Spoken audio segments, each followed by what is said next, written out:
Good morning, everyone. After the detailed study of HRM, that is Human Resource Management, we are now discussing what do you mean by job analysis. This is another part of Human Resource Manager, a basic job of Human Resource Manager wherein he analyzes the job, he studies the job. In that, he sees what are the various qualifications required for the job, what are the various equipment required, and what is the basic need of that particular job which he has to see in order to employ a person for that related job. Job analysis can only be performed when some person is already performing it. A job can be analyzed only after it has been designed and someone is already performing it. Job analysis is therefore performed on ongoing jobs, the jobs which are already going on, और जो लोग ये jobs already कर रहे हैं उनके ऊपर job analysis किया जाता है. The basic information that we required in analyzing the job is identify the job in terms of title, then observing the timing, significance and complexity of a particular job, then observing the physical and various comforts and discomforts that might occur in an employee while performing that particular task or performing that particular job, duties involved, and material and equipment aids that are required to perform that particular job. Now we will discuss the relevance and importance of job analysis, that why job analysis is important in any organization. Job analysis is important to avoid overlapping of a particular job, that same types of job are not being performed in a particular organization. So the first one is organizational design is important. Second is human resource planning. Job analysis is very important part of human resource planning. Why? Because when a HR will not know what kind of a job it is, then how he will hire the employees. So second is human resource planning is important in analyzing a particular job. Job analysis helps the HR to recruit and select the employees, that what are the basic requirements he require in hiring a particular employee for that particular job, and how he can be selected by performing, and what type of test he needs to qualify that for that particular job. Job analysis is again important in placement and orientation. In our previous videos, we discussed about placement and orientation, in which HR introduces the new employee to the organization. Same way, he introduces the employees to the job and their duties and what is the basic requirement for that particular job for which he is being hired. Then comes training and development.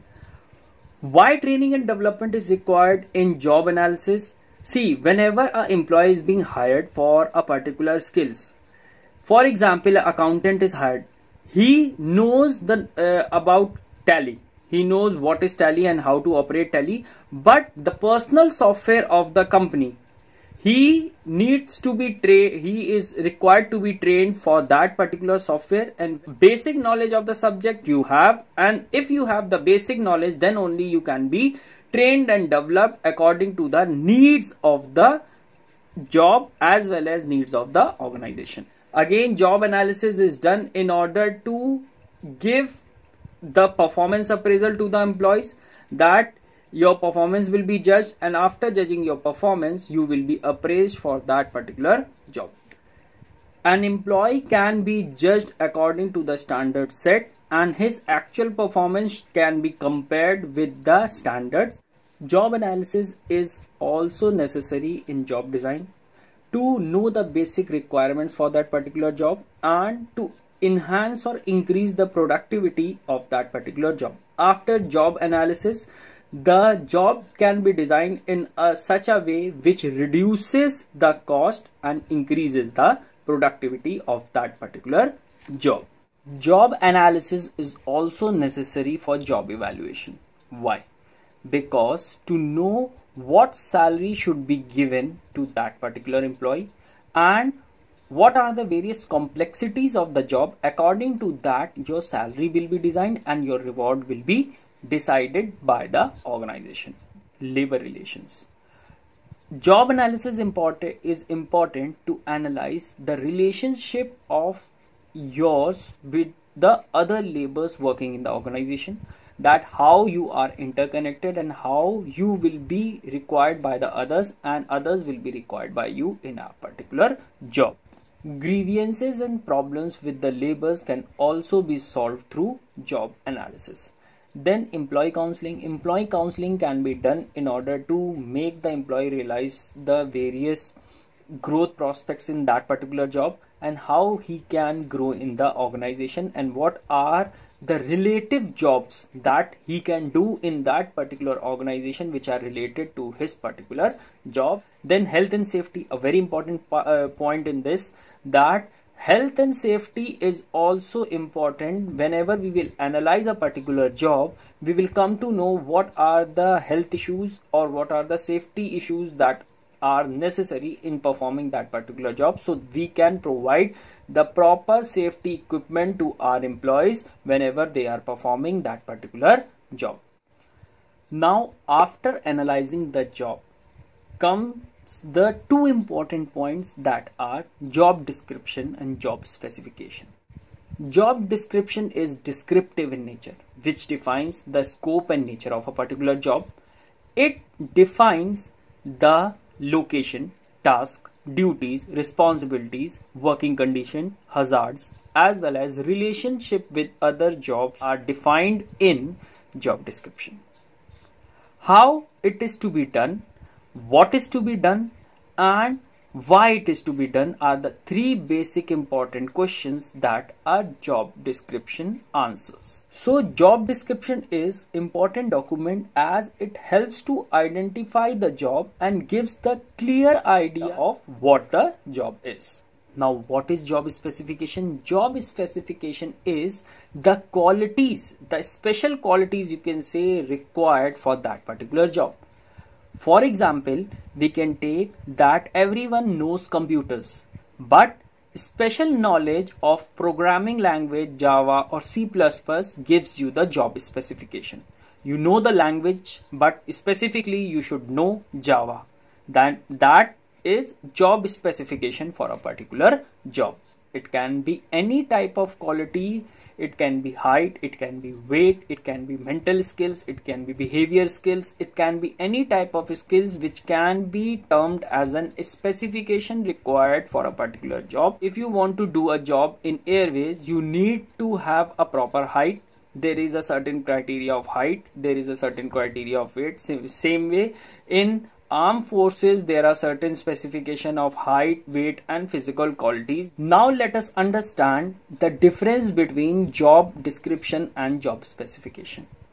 First, job description is a written document that has the contents for a particular job, whereas job specification is a written statement which has qualities required for a particular job. यानी कि job description में job क्या है ये define होता है, whereas job specification में ये डिफाइन किया जाता है कि उस जॉब को करने के लिए आपको कौन सी क्वालिटीज चाहिए, यानी कि उन क्वालिटीज के बिना you can not perform that particular job. Whereas contents in job description, title, duties and working conditions are defined in job description, whereas education, training and experience and aptitude are defined in job specification. यानी कि आपको उस job को करने के लिए कितना पढ़े होना चाहिए, कौन सी ट्रेनिंग आपके पास होनी चाहिए या कितना एक्सपीरियंस होना चाहिए, ये आपको जॉब स्पेसिफिकेशन में बताया जाता है. Then sequence, it is prepared before job specification, यानी जॉब डिस्क्रिप्शन जॉब स्पेसिफिकेशन के पहले बनाया जाता है, फिर जॉब स्पेसिफिकेशन जॉब डिस्क्रिप्शन के बाद में बनाया जाता है. यानी कि first of all you need to describe the job, then you need to specify the job. For example, you need a graduate with chemistry or you need a graduate with economics honors. So that will be the specification for that particular job. The relevance of job specification can be, we get the quality employees, and whenever we have a certain criteria in selecting the employees, we employ the best employees out of the lot. Is job enlargement and job enrichment. What do you mean by job enlargement? It is increasing the duties for a particular job. For example, a salesman. Whenever a salesman is performing a job, his duties have been enlarged. For example, there was a manager who was only a purchase manager. Now he has not been uplifted with the post, but he is also now handling sales department also. Now what is the need of job enlargement? Whenever you are doing a monotonous job, यानी कि एक काम अगर आप बार बार करते हैं, आप उससे बोर होने लगते हैं, तो उस बोरियत को हटाने के लिए, यानी कि उस मोनोटोनस जॉब को हटाने के लिए, your area of job is increase, your post is not increased, but the area of job which is related with the same post. Now same way in the example of a manager was only a purchase manager. Now he has been given the task of handling the sales department also. Now he is a manager of purchase as well as sales. Job enlargement increases the interest of work and efficiency. It is also a method of training and developing versatile employees in the organization. Job enrichment is done in order to increase the growth and achievement in a particular job. That is, it is the vertical loading of a job. So job enrichment is a method whereby increasing the advanced responsibilities, increasing the recognition, responsibilities and advancement and growth of a particular job by giving him challenging job and making his job more interesting. Now what is the distinction between job enlargement and job enrichment? It involves expansion or horizontal loading of a job. Means you are a manager and you remain as a manager. Your job has been increased in terms of duties, not in terms of position. Same way, job enrichment, it involves vertical loading of a job. For example, from an assistant manager, you are given the post of a manager. Then contains more tasks of similar nature. Job enlargement has more tasks of similar nature, whereas quality of a job is improved. In this, the quality of a particular job is increased. That is, it is in terms of growth, advancement or enrichment related to a particular job. Its purpose is to reduce the monotony or repetitive jobs by lengthening the operating cycle. Repetitive jobs को यहाँ पे हटाने के लिए आपका दायरा बढ़ाया जाता है, whereas the purpose of job enrichment is to make the job challenging as well as satisfying. Skills required, it may not require acquisition of high level of skills on the part of job holders, यानी कि इस job को करने के लिए आपको high skills की ज्यादा जरूरत नहीं होती, because you are already a manager. Now you have been given another department to handle, not another task to handle. Same way it requires acquisition of higher level of skills. अब job enrichment में आपको जो job दिया जाएगा उससे advance job दिया जा रहा है, तो उसके लिए आपके अंदर स्किल्स होना जरूरी है, but in job enlargement it is not required. Increase in the quantity as well as quality of the particular job. Whenever you are providing an employee with challenging job, the quality and quantity as well as a most important point is the confidence of the employee also gets boosted up. Now another important point is manpower estimation. Now what is manpower estimation? Manpower estimation is the manpower required to do that particular job. Now there are two aspects of manpower estimation. One is qualitative aspect and one is quantitative aspect.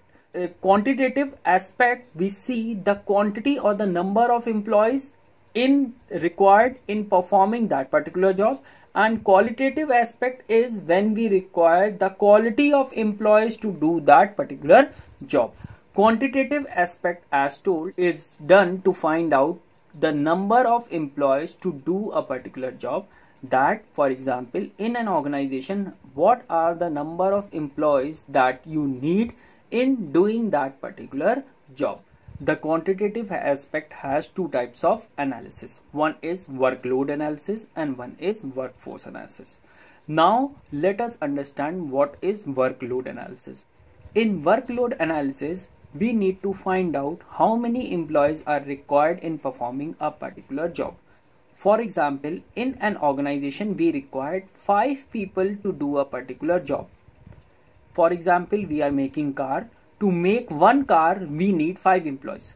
So a car making company makes 50 car in a particular month. So the car company will require 5 multiplied by 50, that is 250 employees as the workload analysis. Now workload analysis will be compared with the number of employees they have presently in the organization. How many are retiring that particular month, or how many are leaving the job in that particular month. For example, you required 250 employees to make the cars. Then that organization has only 200 employees, in which 10 employees were retiring that particular month. So total number of employees is 60. 190 plus 60 employees, that will make the total up to 250 that were required in performing the job of making 50 cars. So the total was 250, and after analyzing the workload as well as the workforce, we made the total of 190 to 250. We need to employ 60 workers in order to complete the target in that particular month. Qualitative aspect is required to judge the quality of workers that you have. For example, अगर हमारे goals बड़े हैं कि हमको 1 साल बाद एक बड़ी कंपनी बनना है, तो क्या उस गोल को अचीव करने के लिए हमारे पास क्वालिटी ऑफ वर्कर्स है, quality of skill managers, quality of skill workers, quality of skilled clerks, etc., which are required to fulfill that particular target. क्या हमारे पास वो टाइप ऑफ एम्प्लॉयज ऑर्गेनाइजेशन में है कि नहीं है? इस चीज को फाइंड आउट करने के लिए qualitative aspect is required. So in estimating manpower, 2 type of aspects are there, that is qualitative aspect as well as quantitative aspect, which helps the organization. By doing this type of work properly, a human resource manager makes the work easier for the organization in achieving the targets and achieving the future goals of the organization. Thank you.